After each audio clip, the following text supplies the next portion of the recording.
Okay.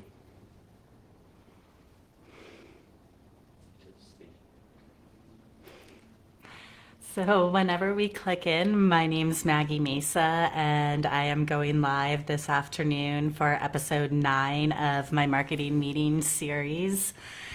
And I've done obviously 8 up to now on a variety of different topics. Today's I want to focus on bots and the prevalence of bot thought, especially through times of political unrest that we are seeing right now with the George Floyd protests and the Black Lives Matter movement. So I am going to take a quick break from giving a summary, and then Joey is figuring out the audio. It sounds like we are all good on that end.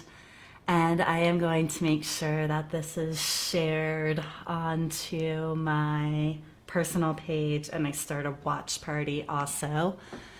Then I have slides, and I have a lot of interactive elements. I did a lot of research on this subject because paying attention to influence and the analysis of that is something that's always been both of interest and a developing skill set of mine. So I put a lot of energy into making sure that I researched it and kind of found a bunch of different sources on that as well. So I'm going to share real quick, and then I am going to start a watch party.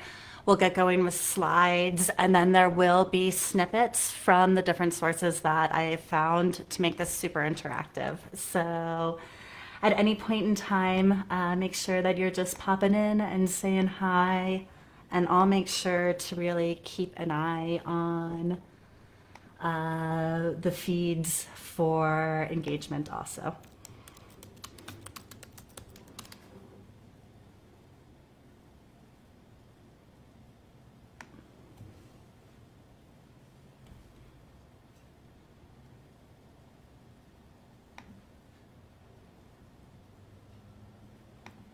Okay. Gonna just start a watch party on this.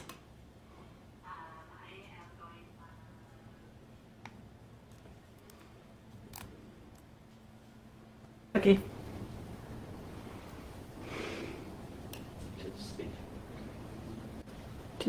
Okay. Just start a watch party on this.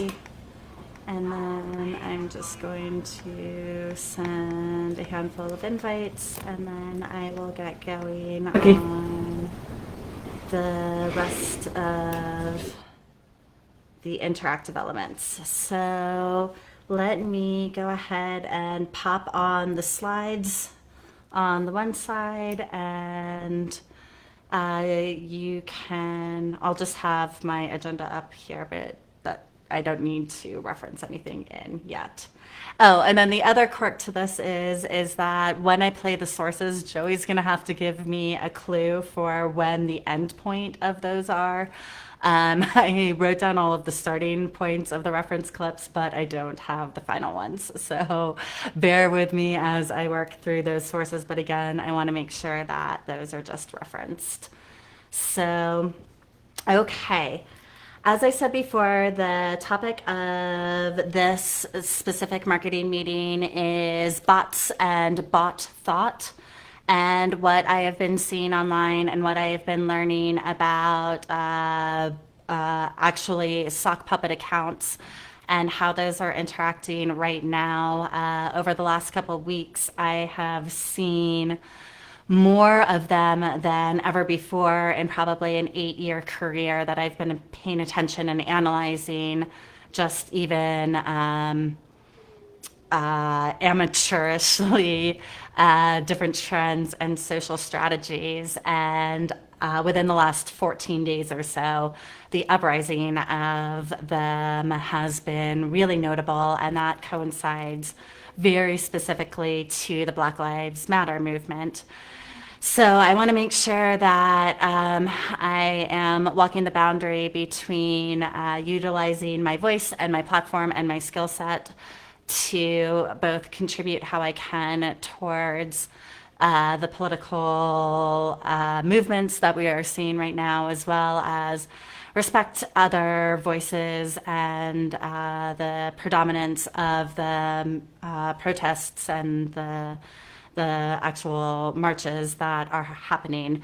With that said, how that overlaps with social media and how that's something that I specifically have some information to go into, I think is helpful right now with.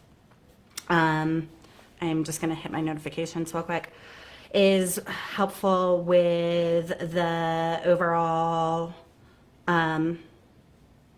Is helpful for people to understand when they are engaging in social media what is happening and the reasons that that information is prevalent and is not only prevalent but disseminated. So sorry about that. Let me just pop back into my slides. And from there, just the background of why I've been able to pay attention to this kind of specifically is I started working in ad spend in about 2013. So over the last 7 years, I've been able to see the trajectory of how money is incorporated into social media and how that, be able to analyze how that causes influence. It was at the same time that the Black Lives Matter initiative started to gain traction in social media. And as that started to gain traction, it was very specifically targeted by Russian bot campaigns that created purposeful and intentional fractions in the cultural, economic, or cultural dichotomies of social media, where it had for the first time really gone from just a documentation tool to being utilized for kind of counter information, which then kind of steamrolled into Cambridge Analytics and 2016 election influence. So one of the first interactive elements I want to bring to you is a conversation that I found between Joe Rogan and academic and researcher First interactive. named Renée DiResta, who has a lot of information about kind of dissemination, misinformation, and propaganda. This clip specifically summarizes part of what is caused by the creation of bots and the utilization of disinformation and propaganda. So this is kind of part of the reason that this all starts in the first place. And then I'll get into from the impact to what I want the intent for just the rest of this conversation to be, and how that purposefully integrates into our lives as our understanding of reality. So here we go on the clip. I think You feel like you can't. to what I want the intent for just the rest of this how and why it's creating instability in how we feel. I need you to close the tab of your watch party or mute your, because I can hear your stream. Okay. That makes sense. Yep. Okay. Is it off now? If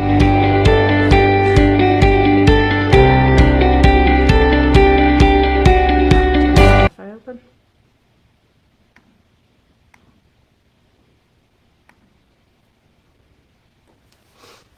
Daily Harvest. Daily Harvest. Daily Harvest. Daily Harvest makes it so I'm never missing out on organic, quality ingredients. Like whatever's on the schedule for the day, I'm still getting my family. Like they're probably not Russian bots, you know. Everybody who don't like on the internet is not a Russian bot. Yeah, some are just assholes. Exactly, and so that's where you get at the interesting conversations of, in some ways, getting caught. This is one of the challenges with running disinformation campaigns, right? It makes it really hard for people to know what's real after the fact. It leaves you a little bit off balance, right? Feel like, when you feel like you can't quite tell what's real. And that's part of the goal, right? It's to make you not feel entirely balanced in your information environment. Is this real? Is this not? And so in some ways, there's not much downside to doing this. Right. Because you do, if you either knock it out of the park and you influence the election and you influence people and you have this secret covert operation going on for years, or you get caught and then there's until there's some confidence in the ability of platforms to detect this stuff, there's real concern among everybody that you're encountering something fake. Now, the overwhelming narrative is that the Russians were very much invested in. And part of the reason I wanted to play it is that that's part of the purpose is to make you undercut your reality at any point in time, almost creating a social gaslighting mecca, or it's to actually influence and there's a term for it that's used, influence persuadables. So as that relates into what we're experiencing right now culturally and politically, it is causing both the purposeful polarization and the under instability of anybody that's encountering interactions on social media on purpose. So definitions that I think are important here, and I'm going to pull up another clip to help illustrate this also. That's also from Renée DiResta. And she does a lot of a lot of background on both Facebook and the bots uprising through both COVID and currently. These 3 points are kind of notable in how you're going to analyze anything that might engage with misinformation. Misinformation is error. It is incorrectly stating or not fully understanding what is being explained. Disinformation is knowingly and purposefully false. So when the bots are actually, and she'll give the example, misinformation is something that could be corrected. Disinformation can never be so. And propaganda is information that's given with an agenda and with a purposeful twist to it, almost getting into memes. So I'm going to just play the clip on this one, which is a presentation on the same issue. That were on civil narratives that achieve prominence due to things like coordinated manipulation, and another tactic that they use very commonly, coordinated harassment, to try to push people out of the conversation. That's where you start to get into the realm of manufactured consensus. So I want to start by just kind of defining a couple of terms to frame the rest of the talk, which is misinformation. Flat earthers, for example. Misinformation and disinformation are both kind of at their core incorrect information. Something is wrong in the narrative as it's being presented. But misinformation is usually shared out of a simple error, and disinformation is shared by people who are usually pretending to be someone else. So when you think about how to fix a false narrative on the internet, people who are inadvertently spreading misinformation, like your grandma forwarding some internet chain, those people are usually receptive to correction. Disinformation, this is the entire point. The entire point is to mislead you into believing a particular thing, and so there is no fact check in the world that's going to solve that problem. Propaganda is a third thing. Propaganda is information with an agenda. So it's not objective. It's usually emotionally loaded. It can be true or false, because you can take a true narrative and present it in a particularly polarizing way. You can take things that have just a grain of truth and present them in a very particular way. And so propaganda is a tactic. Propaganda is, when we talk about disinformation campaigns on the internet, propaganda is kind of one tool in the toolbox that allows people to spread a particular message through this emotionally resonant, loaded language. And so in the conversation that we're going to have tonight, we're going to talk about the kind of propaganda that we see both state and non-state actors use to manipulate social network narratives. So, using that kind of framework as we're talking through the rest of the conversation is looking at the progression of Facebook as a tool and a marketing device, and how that goes into both legal and illegal influencing tactics, and then up into where we are now. So, Facebook first launched in 2004. Let me see if I do have the picture of it. There's the famous Facebook movie about Mark Zuckerberg. When it started, it was literally a college thing. You had to have a college ID to be able to sign up for it. And I did have it when I was actually in college. And then I also remember the time when it first went public, and people that weren't in college were able to sign up for it. And then I also remember right about 2012, 2013, when it first started monetizing. And I became interested in it from a social ad platform. I was running lead gen campaigns at the time for a paralegal. And that's when I first started looking at how influence can be bought specifically.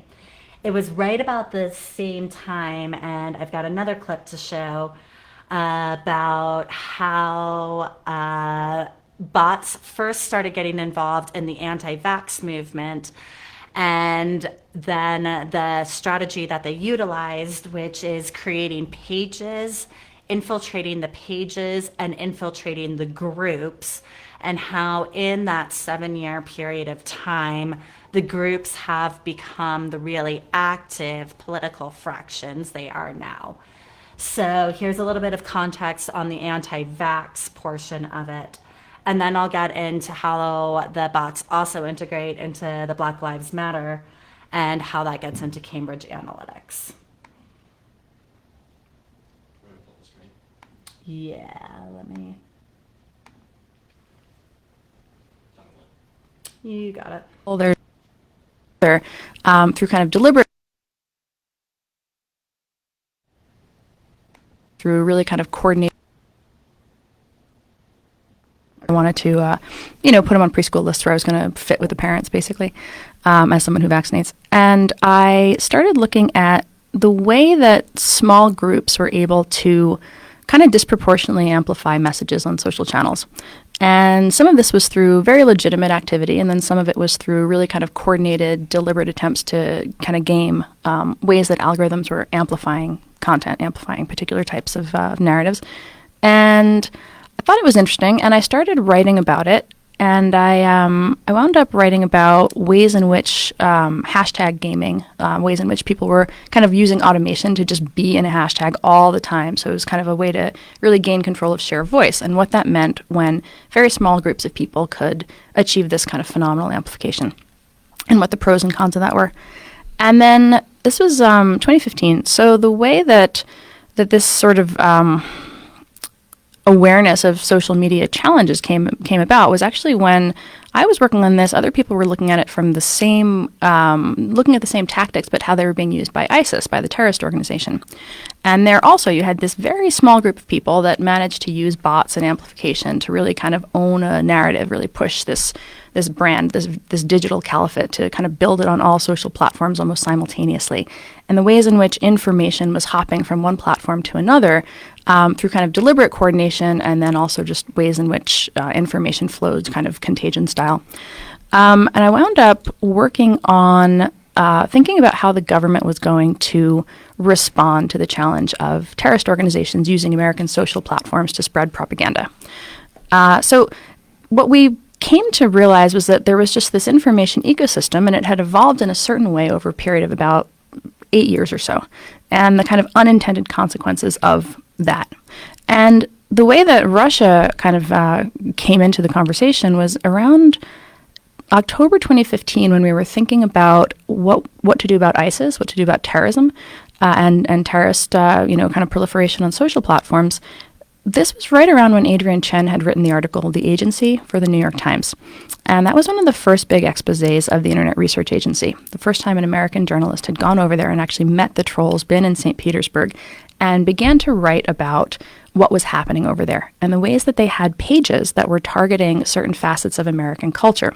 So while we were in DC talking about what to do about terrorists using these platforms to spread propaganda, there were beginning to be rumblings that Russian intelligence and Russian entities were doing the same thing.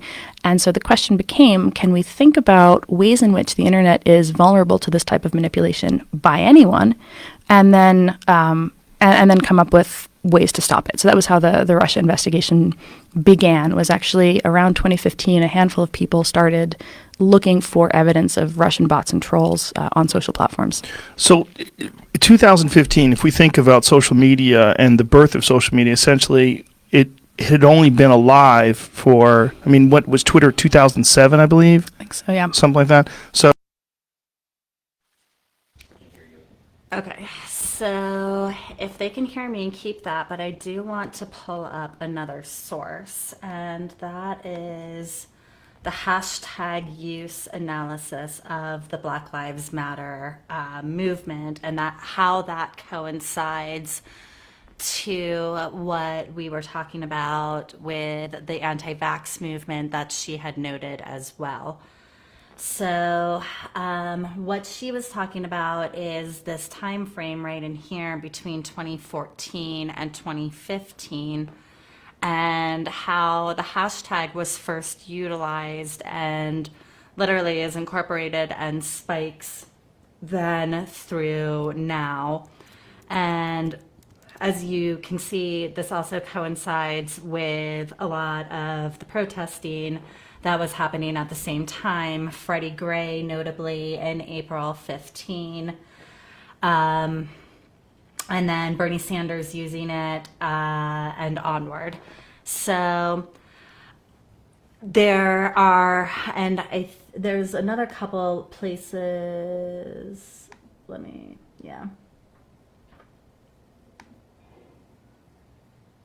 There's another couple places that I can pop into too, where it does, the sources reference how utilizing that tactic itself with the Black Lives Matter and creating those bots purposefully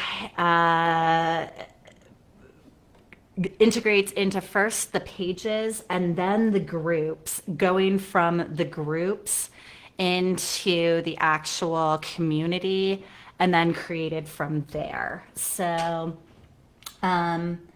one other clip that I thought was super interesting is how the sock puppet farms are actually created in and run on an operational perspective. So I want to get into this clip, and then I also want to get into a portion of NPR on where we are now with the campaigns that we're seeing in the George Floyd protests and onward. And then I'll go into a case study of the groups co-opting messaging and also the examples that I've seen on Facebook myself. So this is actually a description of the sock puppet accounts themselves and how they operate. This is probably going to be an ad right now. Began was actually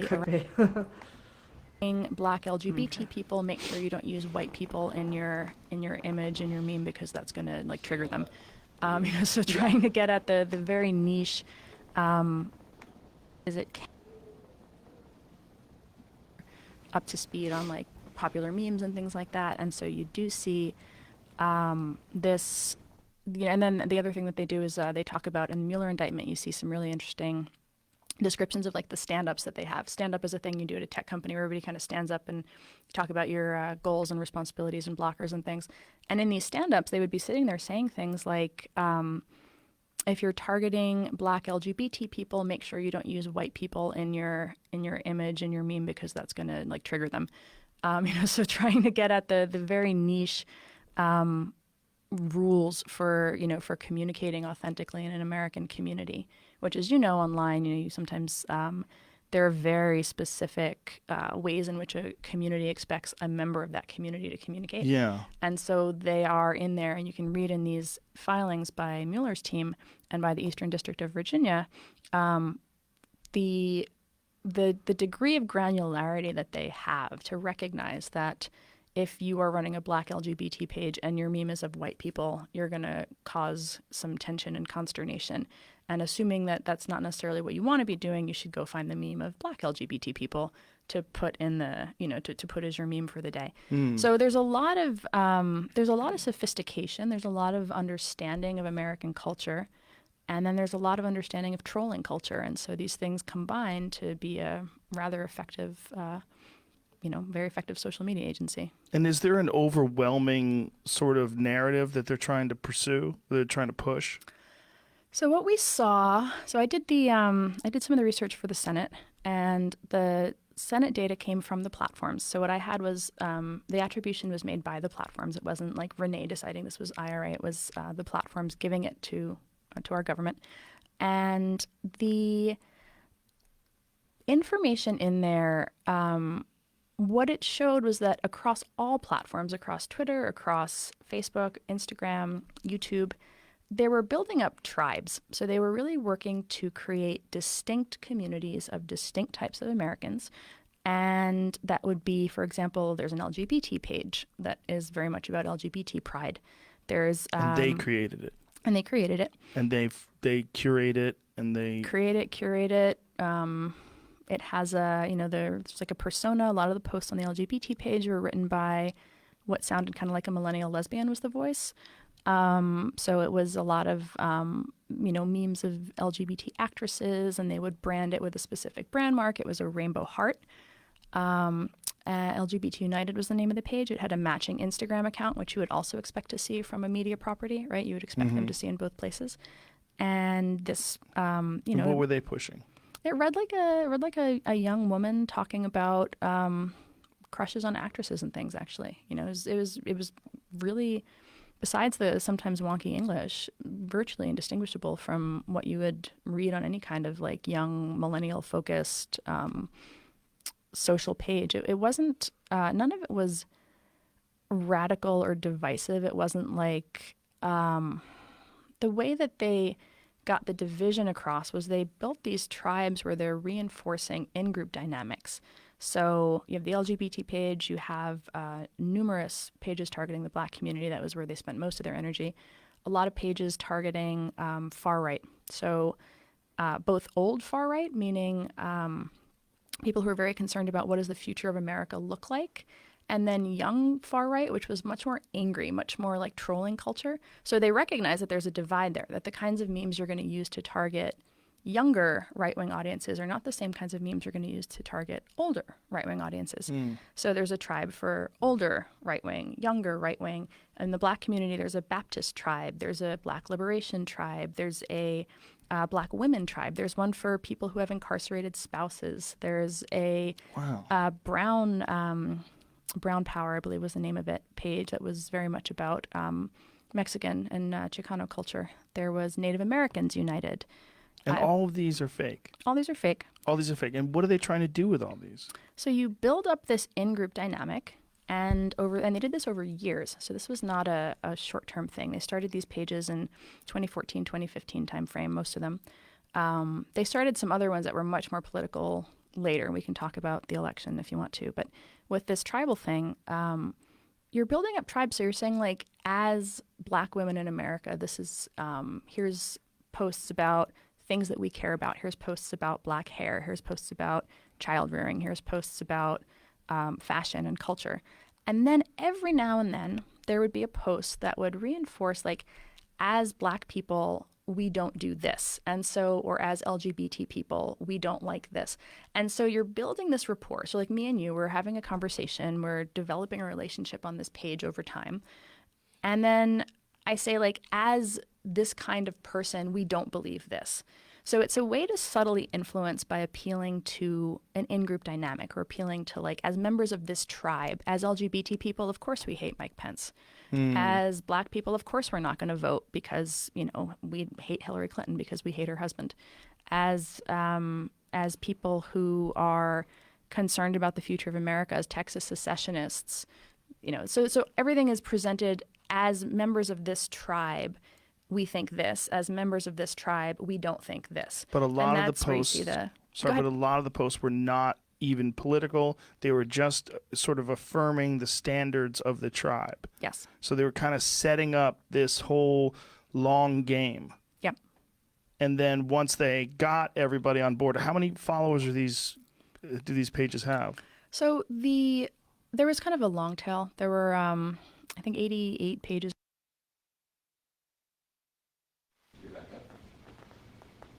Okay. So that is one really good example of how the prevalence of these accounts are utilized to create the different memes and content that is then incorporated and shared into our streams and that we're getting access to. I will source all of the links that I'm utilizing. If you watch the long form of it, they really describe the bot farms as being very similar to the experiences of millennials and marketing agencies in America today. And I've had similar encounters where you work for a media firm or whatnot, and you go in and you spend a couple hours every day working on posts, and you queue up your content and you get your posts up and you push them out, and that's part of your job.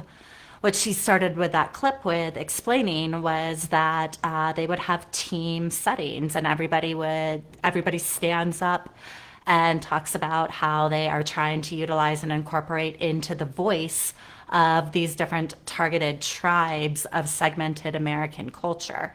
So it's genuinely a 9-to-5 job of people to go create these accounts that are then run somewhat humanly. So I, in some ways, think that bots are totally automated and actually like completely machinated or machinated, however you say that. And it's not the case. There really are people, just Russians behind it, that are operating it. So I have another resource from NPR that I want to play about what the culture is now, giving one example from the DC riots that just happened. And then I'm going to go through some case studies of my own that I've found, and then talk through just some screenshots, and then we'll wrap it up from there. So Is this audio or video? it's just audio. Okay, I'm gonna leave you full screen and I'm just gonna turn the audio on. Okay, cool. Good to go.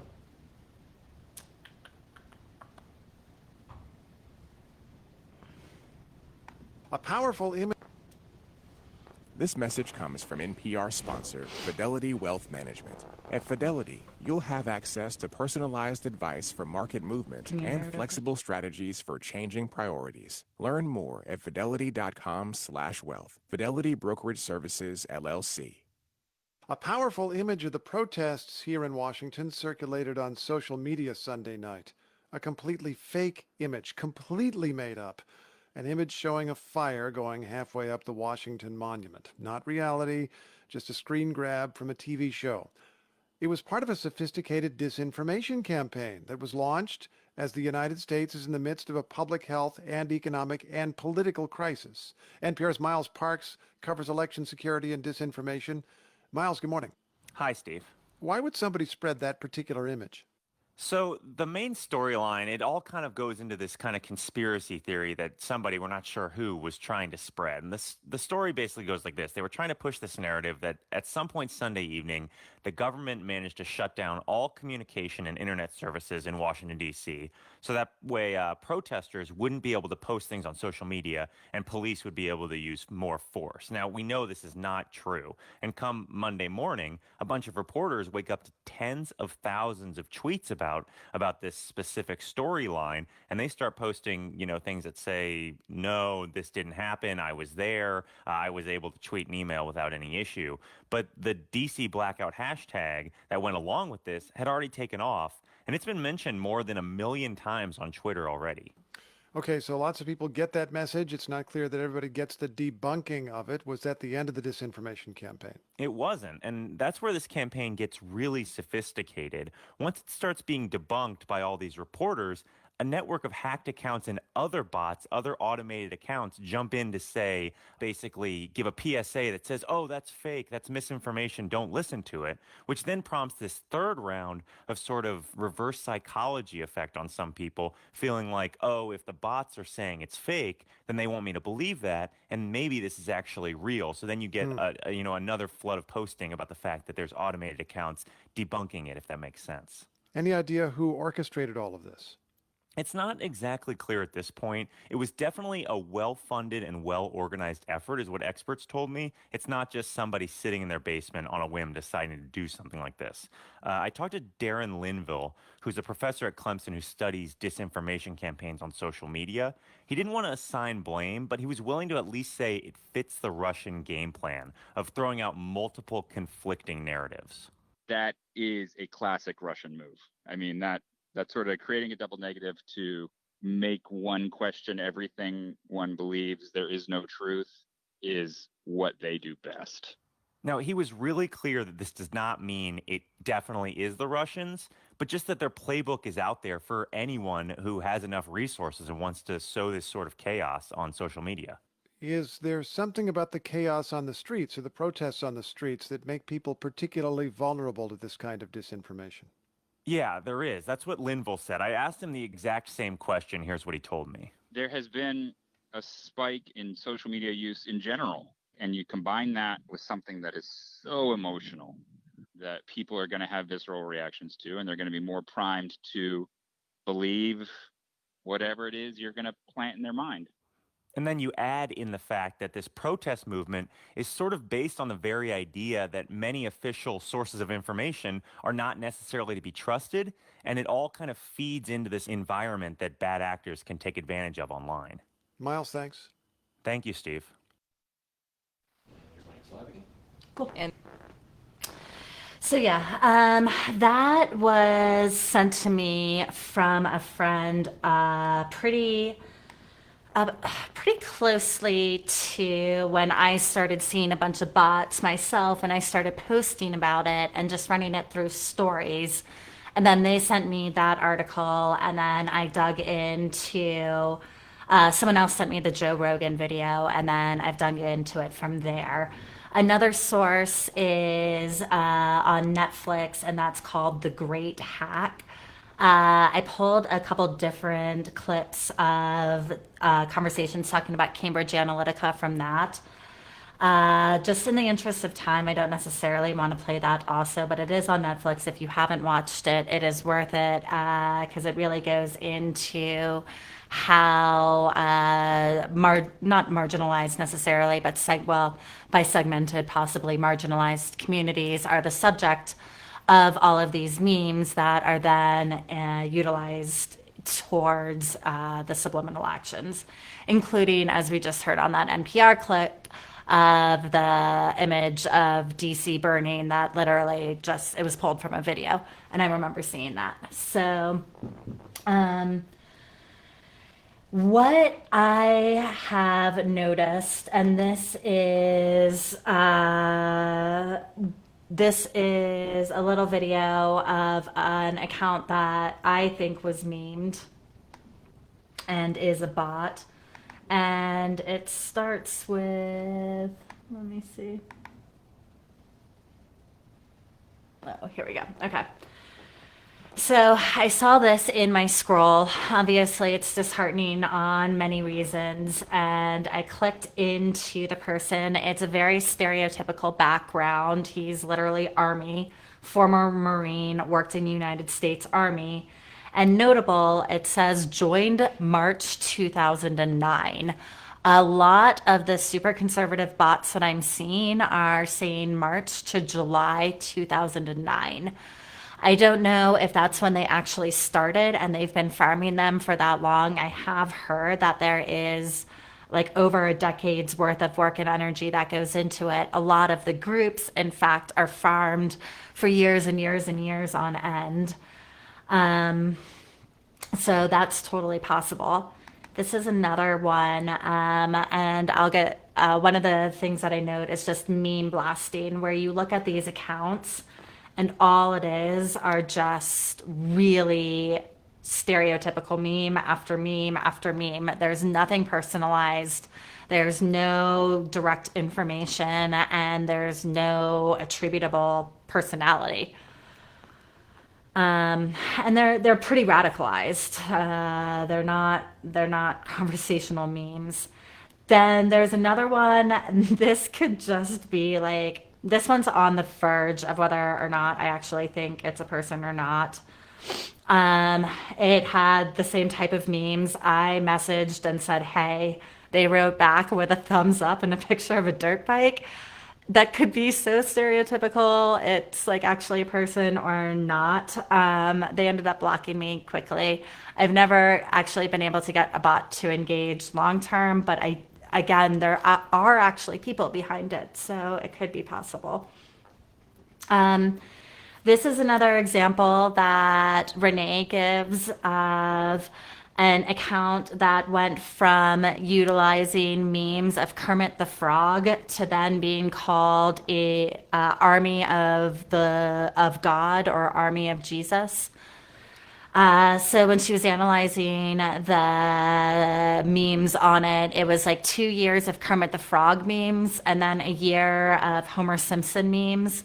And then when they weren't getting the engagement that they wanted from that, it switched to Army of Jesus memes and the engagement skyrocketed. And then they started getting different engagements like this, like if you want Jesus to win, if wanting thieves, gang thugs, drug dealers, that's another example of just propaganda. And also calls to action that are going to increase that engagement. The Russians are A/B testing us. What was that? The Russians are A/B testing. Yeah, they're literally A/B. Yeah, exactly. They're literally A/B testing our personalities.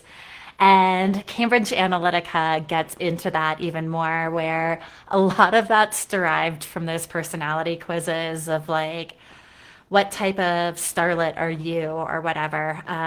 There's at least 5,000 data points on any person and upwards of 900,000 usually on anyone that's engaging on social media. So they use that, they use your engagement otherwise, and then they create sock puppet accounts from that. So let me pop into slides too. Oh. And then I did want to go over this one too. So this was after I posted about Mitt Romney joining the Black Lives Matter parade, marches, I think a couple Sundays ago. And then out of nowhere, this person that I literally didn't know pops up in boomer all caps and really like stereotypical responses. And there was another thread right after that too. So they're activated to search out the specific content and then give the kind of expected doctrine from there. So You want to go to slides? yeah, but I might have.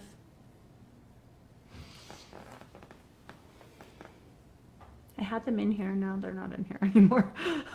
I think I might have just like accidentally deleted them out. Let me do something super quick. And then yeah, we can pop back to slides. No, they should be in here. Why isn't my phone seeing them?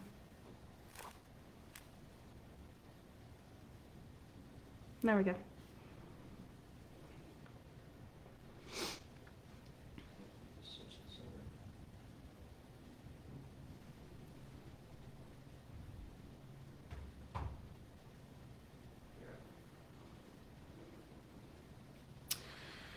Okay, So the case study that, if you look into the resources, they also talk about, we will listen to the case study on the LGBTQ group that transitioned into, if you are like us, you do this type of behavioral posting. And then in the Joe Rogan long form, and that's a 2 hour long conversation. It's really good if you want to listen to it, though. It also goes into how one subject matter group, and I gave the example of the Kermit the Frog, will transition into another radicalized one as well. So you'll like something that's about like cars, and then all of a sudden over time, the car group will change its name or just change its content. So those are different tactics. And they also are long con plays. Another example that Renee gives is joining the Antivaxx group. And then people would create and change accounts from different cities and target groups in key demographics of, and they call them, the term specifically is the persuadables. So they will target groups in areas that are considered persuadable specifically for any reason. So group strategies, pages, and then generalizations on the actual bots themselves. As I said, the March 2009 thing, I've seen a ton of, so really look for that. It's creating the alternate reality, which is something that super interests me, but also always like is kind of an undercurrent of my life of like what is real and what narrative is false. And so it's particularly interesting and also like kind of terrifying on that level. There's just the massive generalizations and the meme blasting that you'll see on the pages. And another thing that they note is the lack of apostrophes in Russian bot accounts specifically, because the Russian keyboard doesn't have the apostrophe key. So with boomer all caps, you'll see that, and it could actually be your grandmother. But it's also utilized in some cases to avoid punctuation. And if you see an alarming lack of apostrophes specifically, it could be another indicator that it's a bot account. It also happens on Instagram. And I thought that I could have... Oh, yeah, here we go. This got sent to me by a friend. Also another really stereotypical bot account on Instagram, 54 followers, 319 following, security at Walmart, but just sharing the same kind of vitriol, which is how you can expect to be able to source it. So that is the very high overview of creating bots, disinformation, misinformation, how that's being used specifically culturally right now and politically, and how it attaches to movements to create divisive and dangerous narratives. So it's real. It's definitely happening. It's definitely happening now more than ever. And it is sourced by a lot of other information saying the same thing. So as I said, those conversations, I tried to kind of pare down and give specific examples. It can be much further expanded from there. And there are a lot of other like caveats as well with anything kind of Facebook oriented, like censorship and jail, that I haven't even started to get into. So to that note, moving forward, I really have loved these marketing episodes. I really love the wellness ones also. We're probably going to stagger every week. and one way or another go live in a production format under Maggie Mesa Art and Yoga on a weekly basis. Whether or not it's the marketing or the wellness episodes will just kind of depend on what's happening at that point in time specifically. So follow, comment, share, like, as always, is really helpful and important to me. If you enjoy this topic, it lets me continue to dig into it more and more. I do have my fundraiser for anything production on Facebook. It goes directly to the creatives that help make this possible. You can also support through Venmo or PayPal at any point in time, and hire me for consulting. I have a lot of really cool projects right now, but I also have probably a couple more on a rotating basis. So if you need any social media or public relations, if this conversation is interesting to you, please make sure to reach out. I'm here for it. And my upcoming episodes, I do still want to talk about censorship. I want to talk about jail in a Facebook marketing capacity. On the wellness side, I've been trying to work to get conversations on privilege together before even the George Floyd protests began, and trying to figure out the best way to incorporate those themes moving forward in the most meaningful and also delicate way. That I am providing allyship and also not hindering or de-amplifying any voices. And then I also will continue to do adventure series and go out into the part of Utah that is neutral and the awesomest, in my opinion, then. So, which is anything outside. And then I will bring that back to you and keep talking about that. So, yeah. Big conversations here, ones that I'm super interested in. Thank you for getting through this with me. If there's any more interest or conversations, please reach out. And otherwise, I will throw this on YouTube and put this into my playlists. And I hope anybody that is finding this is helped and intrigued by these conversations. So have an awesome rest of your day and take care.